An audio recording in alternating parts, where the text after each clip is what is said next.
So if you're wondering, the guy stepping the stage is absolutely tiny, or that screen's massive, the answer honestly, that's so intimidating. I was in here earlier and I was like, I'm going to stand up there. I can't even see over the lectern, so it's a bit daunting. So I'm Kevin Cameron. I'm going to talk to you today about something called Panoptic culture, but before I do, I just want to thank Alex and Danny, not the other Alex, I thank everyone, but Alex and Danny asked me to come down from Glasgow. To get my direction. It was 5 o'clock this morning, so sorry, I'm getting a bit tired. So the guys asked me to come along. I run the Glasgow community of practice, which we call Ignite, and a similar one is run by Alex and by Danny. So we can think of this actually as a kind of three-way collider: the external community, the Glasgow community of practice at JP Morgan, and the London one as well. So it's going to be a wee bit messy. So first of all, the title. Actually, sorry, Danny wanted to make a shameless plug that we are award-winning when it comes to events. I think Danny himself did. He spoke at those 18 down in Vegas. Yeah, I'm sure if he talks about it, he'll tell you it was the second or third attempt, I think, when we actually put our kind of proposals in. So even that in itself shows that iterate around it and you might eventually get in. So yeah, shameless plug for Danny. Anyway, over to the presentation. So it's a kind of strange name, Panoptic culture. I must admit, the person who basically helped me kind of pull this together, there's two chaps that I met through our community of practice who work in JP Morgan, and together we kind of came up with this.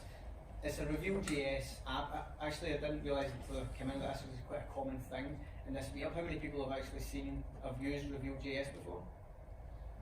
Oh, you strung me up. You said that everybody's seen this before, and it's just you. Right? Okay. So that's good. Sorry. So something a little bit different. So it's not PowerPoint, but it's basically a Reveal.js kind of like framework for basically presenting HTML presentations. But it's actually done through DevOps practices as well, which I'm going to come on to. But the name itself, it was actually one of the chats to come up with. I was like, that's a great name. Panoptic. It sounds like panoramic. It sounds like it kind of encapsulates everything. But if you like me, you didn't know what the definition was, then there's a definition. So really it kind of encapsulates what we've been trying to do at JP Morgan, particularly over the last 2 to 3 years. We've come from a very heavily regulated, kind of siloed organisation, and what we've really been trying to do is try and bring it all together. And there's a few techniques that we've used, which I'm sure a lot of you are familiar with, but I'm just going to share kind of what we've done to see if that resonates. So before I go any further, I'll kind of explain who I am. So Kevin Cameron, I'm an executive director at JP Morgan. I've been with JP Morgan for about 15 years, actually next week it'll be 15 years, and I've worked in various different roles in that time. I started off as a Java developer, not a very good one, to be perfectly honest. I shared code, but it was pretty poor. I moved on from there to move into more of a support type role, both in lower environments and in production environments. And from there I really kind of started to find my niche, like networking, problem solving. That really became my thing. And I'm happy to know that, I just absolutely loved the firefighting. And it kind of put me down a path in my career that was quite, didn't give me a good work-life balance, put it that way. I can call it 2 in the morning, 3 in the morning. I'm sure quite a lot of you guys can resonate with that. So I did that for a while, and then I kind of started to get into more of a core engineering role around databases, Sybase. If anyone's basically worked in Sybase, you know that there is still working out there, but there's not that much. So I spent a bit of time in that, and then I kind of went into the management side of things. So I actually went back, managed a support team, quite a large support team, went back to development, and then in the last 2 years, I've been asked to kind of do a transformation lead role for DevOps across like a 600-person organisation, which is where most of the kind of stories I'm going to tell you kind of come from, and it's been very, very interesting. Right now, we are building out an SRE function, which I probably won't have time to go into, but essentially we're building an SRE team to basically try and build telemetry platforms and actually really start visualising their availability data and SLI, SLOs, error budgets, etc. So if you want to talk about that later, I'll be happy to talk about that all day. If I can kind of sum up my own kind of ethos just now, it's a bit cheesy, but really this is the way what I try and live by day. Try and codify everything, try and make sure that you're not doing anything manual. It's not possible, especially when you've got still some quite bureaucratic processes in place that you've just got to try your best to deal with and circumvent. And an area that definitely is we have seen massive benefits from is ring fencing time for continuous learning, because by doing that you actually end up coming up with really, really creative solutions, and I'll talk a wee bit about that as well. The two others who can't be here tonight, we kind of presented this in various different places, so I said I'm down in London all the time, although I'm based in Glasgow, so I came to do this, but Chris and Callum are my two counterparts who help me. Chris helps me run the community practice in Glasgow. Callum actually now works elsewhere, but we're still in constant communication, so these are kind of people who are kind of quite like-minded to myself to put this together. So basically, the one thing with this, I kind of touched on it, is like this we try wherever possible to apply DevOps principles outside of the kind of orthodox way of doing it. One of the things we're working, me, Chris, and Callum, on our spare time is using Grafana to basically visualise some of our health data, like Strava data and Garmin data, pull it together, try and weight it to see how we're comparing against each other and stuff like that. So things like that, but also like this presentation. So mentioned before, it's written in Reveal.js, which is just a way of kind of beautifying an HTML presentation, like a framework for that. The code base is in GitHub. If you wanted to fork that and take a copy of this, then you can make it a bit more elaborate. I've not been able to put a lot of the kind of examples of stuff that we've done in JP, just because we do have some red tape in JP Morgan with some of the stuff that we can show. And it's also built through Circle CI, so everyone familiar with Circle CI? Who's familiar with Circle CI? Loads, right? Okay. I wasn't really, because we were, up until about 6 months ago, we were really kind of all really working on Jenkins, so obviously this seems way better. So what we do is we obviously make the changes, and so the HTML is in the code, we basically need a pull request, get it approved, and it gets pushed through our pipeline and deployed to Amazon S3. But there's all sorts of kind of tests in there, Selenium tests. There is like meant to be spell checker tests and stuff like that as well, so I say meant to be just in case you see a typo and you want to catch me out, feel free to shout out. So that's a bit about living and breathing DevOps. If you're interested, it's actually quite cool. Like if you hit S on this, it'll actually show you. I'm not looking at these speaker notes, because I'm not got a separate thing, but it actually pulls up speaker notes and it's got a timer and stuff like that. So if you're interested in that, then give me a shout. I'm happy to talk you through it. So that's the presentation. In terms of kind of like quickly, and I know this kind of goes against what was displayed before. The typical definition of DevOps for us, what we've really been trying to build, and we really believe in this, is to try and change the mindset first. Because what we found is quite a lot of the time, some of our teams in the past have tried to basically just go straight for the tools. They basically went like, I'm going to go for Jenkins or Jenkins X or Circle CI, and once I've done that in DevOps, or what we do our own deployments and we deal with all our own production issues, so we're DevOps. Like for us, that's not the way it works. You need to get the mindset, you need to do that at grassroots. So there's a thing that a kind of counterpart I spoke to talks a lot about holacracy, and basically driving the strategy from the ground up. And a big part of that, for me, is to get the right mindset spread across the organisation, because that's the only way to scale it.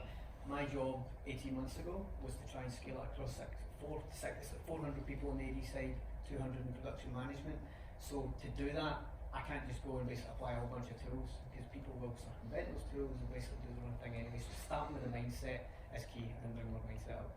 But from that, then you'll get all your results. So it then comes into more familiar things, like it starts to drive the culture, it pushes you through continuous improvement.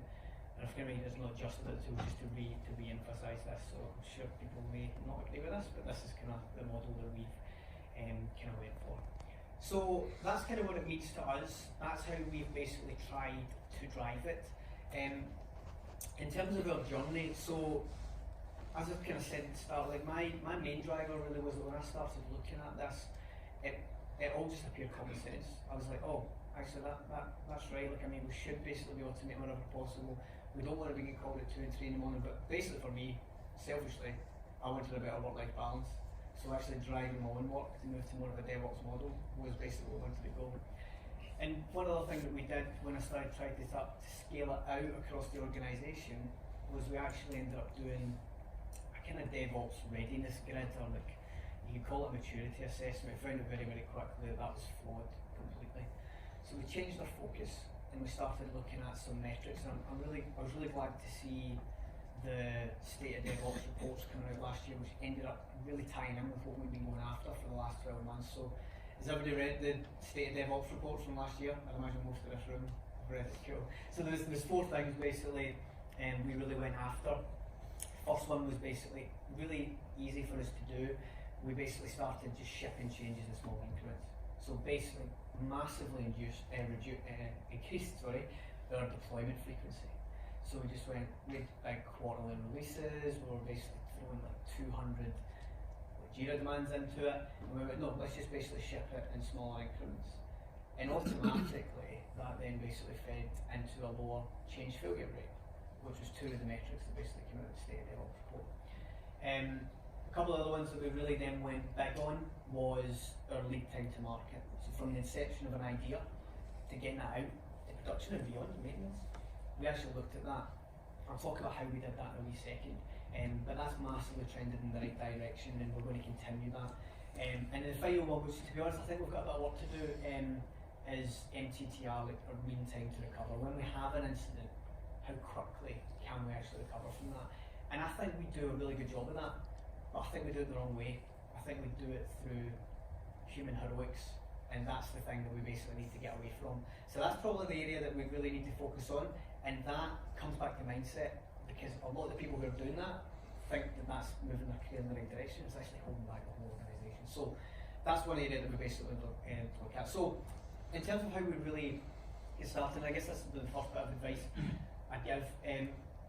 You really need to map out where you are. I think it's very easy, especially coming to things like this, and you hear about really cool stuff like from other companies around like some of the cool stuff they're doing, how many deploys they're doing a day, all that type of thing.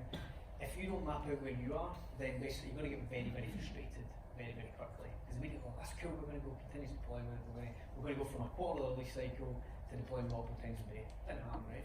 Happened over time.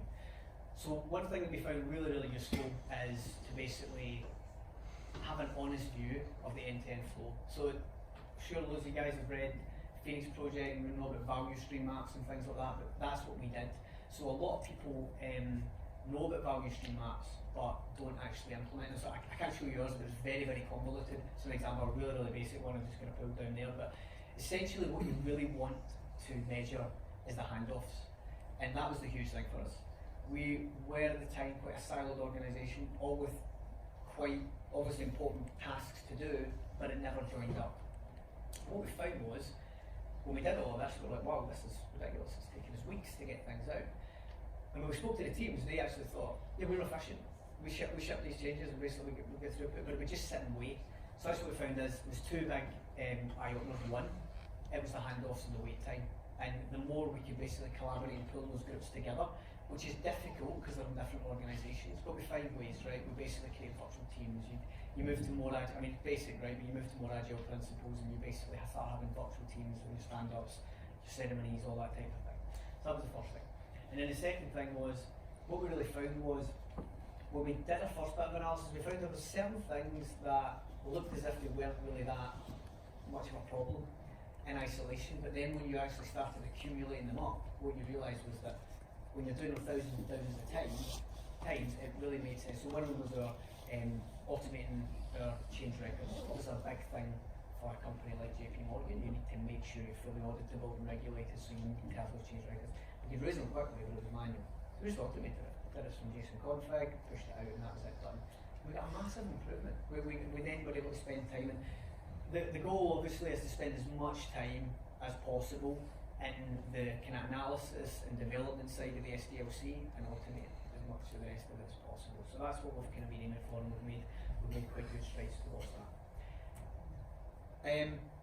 The next thing, I start small is important. So one other thing we found that one of the areas that I guess is my speciality is applying DevOps to legacy systems.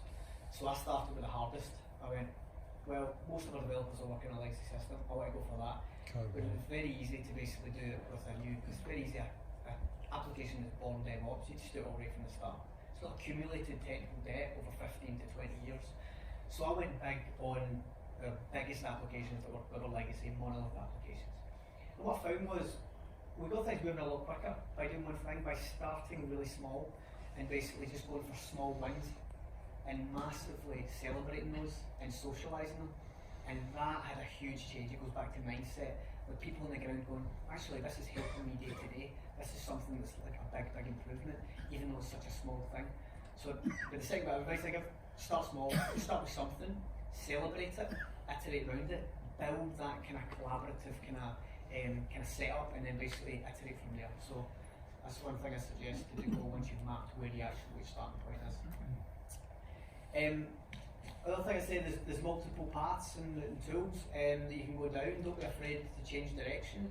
Don't flog a dead horse, as they say. Like if you go down a route and you're like, oh, we're kind of heavily invested in this, so we just need to see it through to the end. You just need to constantly be looking back, iterating, and saying if this doesn't make sense, then basically we're going to back out. An example for us when we're looking at is building a telemetry system we're using to like InfluxDB.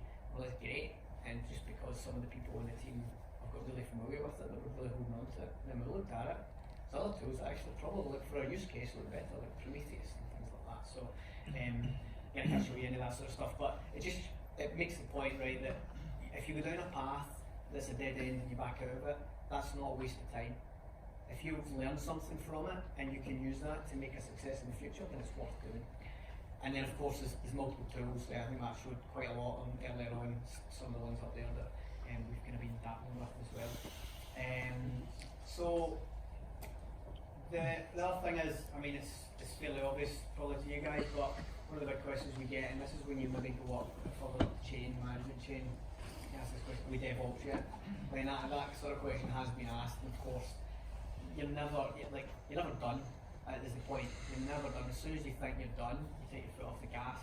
Same as Agile, you need to constantly be investing in it and constantly getting better.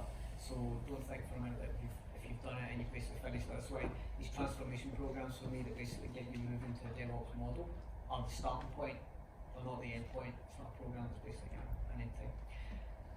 Any questions? No? Cool. The next thing I'd say, so one way I was able to accelerate, so that's kind of our journey, or kind of how we've approached our journey. There's loads of different strands to that because it's across like 50 applications. Some of them are easy, some of them are still hammering through. But one thing I found is you need to try and find the people with the right mindset, not necessarily the right skill set. So I built a team, a small team, we call it a DevOps catalyst team. You can even just say it's just embedded in the AD team, a different AD team that doesn't really get functional demands. But I built that with a different setup than what we're used to. So historically we're a Java development team. We want to basically just hire the same Java developers, bring them in, they're really kind of efficient, we'll work through it.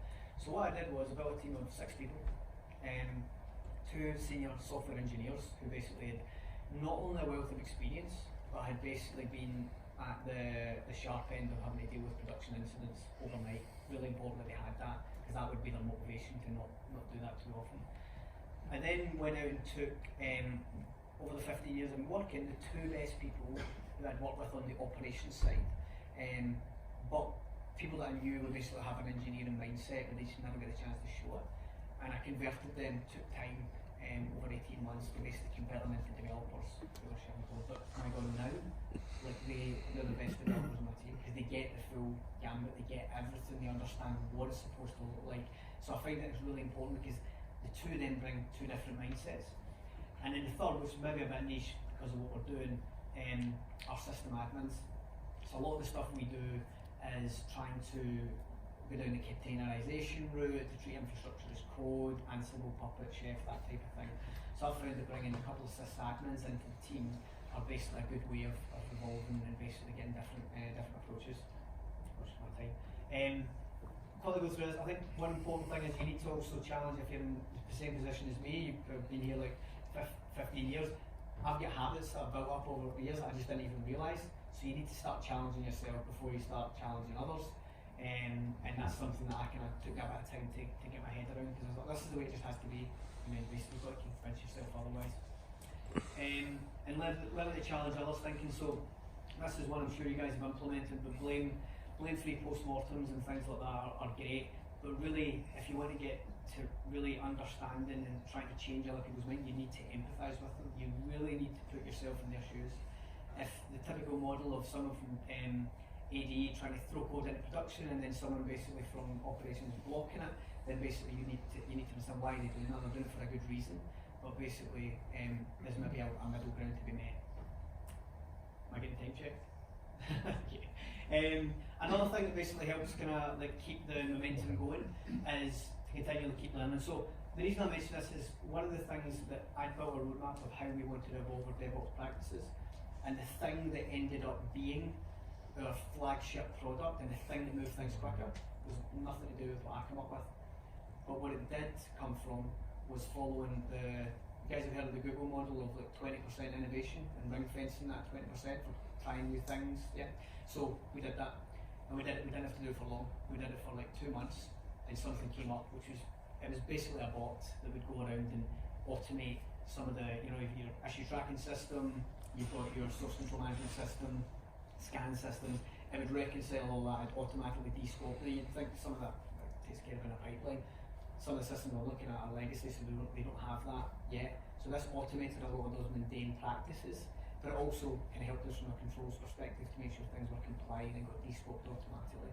And then it turned into a UI and an automated Python like dashboard that people could use to drive what releases they jump into, when they descope, all of that type of thing, and took care of a quite convoluted branching strategy. So just an example of ring fencing time for your teams or yourselves to basically try something new, even if it might fail, you'll learn something from it, and eventually something great will come out of it. So that's our experience. Keep pushing for change. There's always lulls. I think when you go to stuff like this, I think when you go to the external events, especially the big ones, you come back and go, this is great, I'm ready to go, I'm going to try some new things. But it does go through peaks and troughs, so eventually you will kind of get a bit, you kind of lose your energy. You need to continually invest in it, and don't be afraid to change it up just because someone's basically brilliant at something. I like to just take people out of that and basically try something else. And they're always hesitant at first, but they'll always throw in something new and then they'll get that kind of drive back again. Embrace and understand failure, so I've kind of mentioned that one already, but I think there's nothing more powerful than a success that was realised off the back of a failure. And those are the ones that we try and socialise and make a big deal of all the time. It's quite difficult, and I think one of the problems is, obviously, if you start having that bullying culture where you're pointing fingers, people don't take risks and people don't try new things, so you essentially stifle innovation. Just a couple of quick things. Frozen middle. Who's heard of the frozen middle? Not many? Okay. So, a few. So basically, in large organisations, it can be very, very difficult to get a consistent message from the top of the house down to the bottom. And what we often find is, at the top, everyone's been said correct. That's what we want to do, we want to move to cloud, we want to do containerisation, we want to do all that sort of stuff. And in the ground, the guys go, this sounds great, I really want to do this. So I'm not saying it's a negative thing. I think you need to be aware of it. What drives the people on the ground can be very, very different from what drives the people in the middle. And what I mean by that is, if you basically go and talk to a developer, they'll probably tell you, I actually just want to be like doing analysis and coding, I don't want to bother about this, but bureaucracy, I want to try and automate my testing, I don't like reading change records, all of that stuff they don't want to do. So for them, it's all about being efficient and actually working on exciting things. Maybe middle management is more about how quickly can we get things out the door, how quickly can we basically reduce our lead time. So I think it's about, again, empathising with all of the stakeholders and trying to find a way. And they may not care, but I think you need to try, because to really get that fluidity through the organisation, you need to be aware that there is a kind of frozen middle that you need to penetrate. And then the last one is communities of practice. So this is a great example of it. I have learned so much from my local communities of practice in Glasgow, who basically people have come up and told us about conferences they've been to and the things they've tried. And the guys basically kind of came in and demoed all of these smart home system, which was basically visualised through Grafana and stuff like that. It was really, really cool. And then of course the next phase of that for us is these collector events where we start really kind of like collaborating with different regions and also like with external groups like you. So there's a huge amount to be said for actually going outside your day-to-day to come out with new ideas. In terms of where we go from here, so just kind of recapping it, make sure you're building the relationships through empathy, through putting yourself in other people's shoes. I can't tell you how important that is. I think everything else like basically falls by the wayside unless you can actually do that, because then that's how you collaborate and that's how you all have one goal eventually. goes without saying, biggest bottleneck measure, iterate, basic agile principles, but it worked massively for us.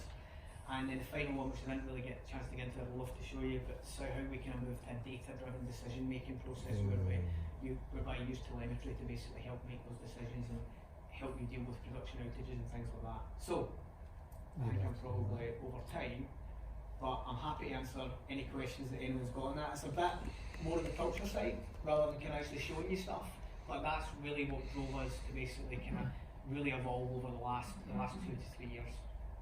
So with that, I'll ask any questions. Yes? Mike? Thanks. Thank you. I'm very big on the principle of you learn far more from your mistakes and failures than you do your successes, and you're clearly the same mindset. If you can actually tell us what was the mistake that you made that you learned the most from? Well, okay. This feels like an interview. So there's loads, right? First one, it would have to be, I definitely got to gung-ho firefighting. I made some big calls, and basically some of them turned out to be wrong, and we of course eventually remediated them in the heat of like 2 or 3 a.m. in the morning. You're like, make this call, we'll do this, we just need to get it back. And you're like, that wasn't the right call, we need to rewind. And I didn't want to basically continue to do that in my career, because obviously that's not putting my career in a good place. So a couple of those, luckily they've not been catastrophic, but they could be, right? And that for me is why, again, data needs to help you drive a lot of these decisions, and mention machine learning and stuff like that. So you say, there's a pattern here. This actually happened 2 years ago, and this is how it was resolved. So maybe try this. And I think that's basically going to be a big kind of way forward in the future. But yeah, I mean, I've made tons. I've probably made quite a lot in terms of my. I don't regret anything. I never regret anything. But if I look back in my career, I wasted quite a lot of time not challenging myself and being too afraid to change. Like I was like, oh, I'm in development now. Like I'm moved from development to support. Is that a backward step? It wasn't for me, right? But at the time, I wasn't sure if it was. Moving into Sybase, and I realised 2 years, I'm like, oh, Sybase is like, doesn't seem like there's a lot of investment in it. So I've made a lot of mistakes like that, but I've learned from them, and then it basically helps shape you for when these situations come again. Does that answer your question? Cool, just time for one more question. Anyone else? Over there. Can you run?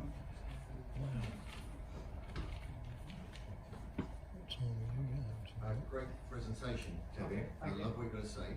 I completely agree with you about all the mindset stuff. To pick one example, the celebrating the failures, right, the learning from them. Yeah. In order for you to get your teams to do that, you can set the tone for the culture so that they can examine their failures.